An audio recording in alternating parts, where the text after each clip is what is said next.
I want to get right into talk about the last season for the Sedin twins. Just how was it?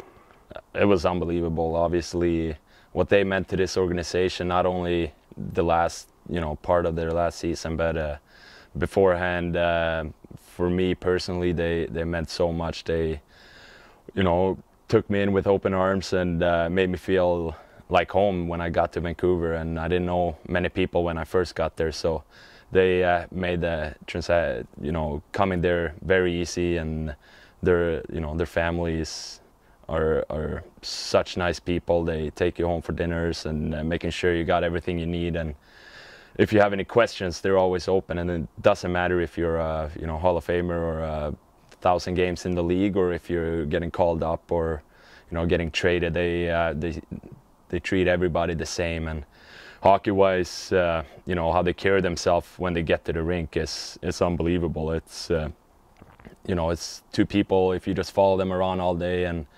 that's what I try to do. The time they spend in the gym, how hard they work when they get on the ice it's not a fluke that they achieved what they achieved during their long successful career. So then last couple weeks and they didn't announce it to the team till pretty late, because I don't think they wanted be a big a big thing. They thought they could kind of swoop it under the map. That's how humble and kind of people they are. But the last couple of games, they, especially the last home game, I got in my mind when they scored together. They scored 2 goals and finished it off in OT.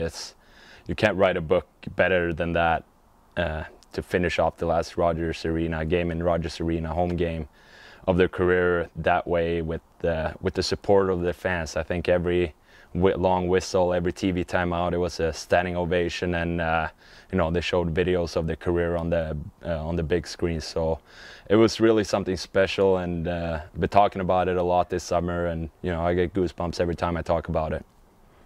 And now Elias Petterssons is on his way over. It's pretty ironic when 2 guys like that are leaving and another guy is coming in the year after with big expectation, of course. But what do you know about him, and what can you say about him? What I know is pretty much what I see in highlight tape of the Swedish League and junior national team and World Championship games I watched this summer. But obviously, like you said, the expectations are really high. So you still have to remember that it's a different league. It's a tougher league than the Swedish League, and he's young. He's not very old, but I think he can play hockey at a very high level, and I think he's gonna fit in really well in Vancouver, and where we are as a team with a lot of young players and a lot of good young players. I think it's gonna be a good fit for him to come in, and we got some other good young players with Brock Besser and Bo Horvath, just to mention a few, that could take some of that pressure off him, and so he doesn't feel like he has to carry a big burden and feel the pressure from the media and the fans in Vancouver. But expectations are high. It's a Canadian market, but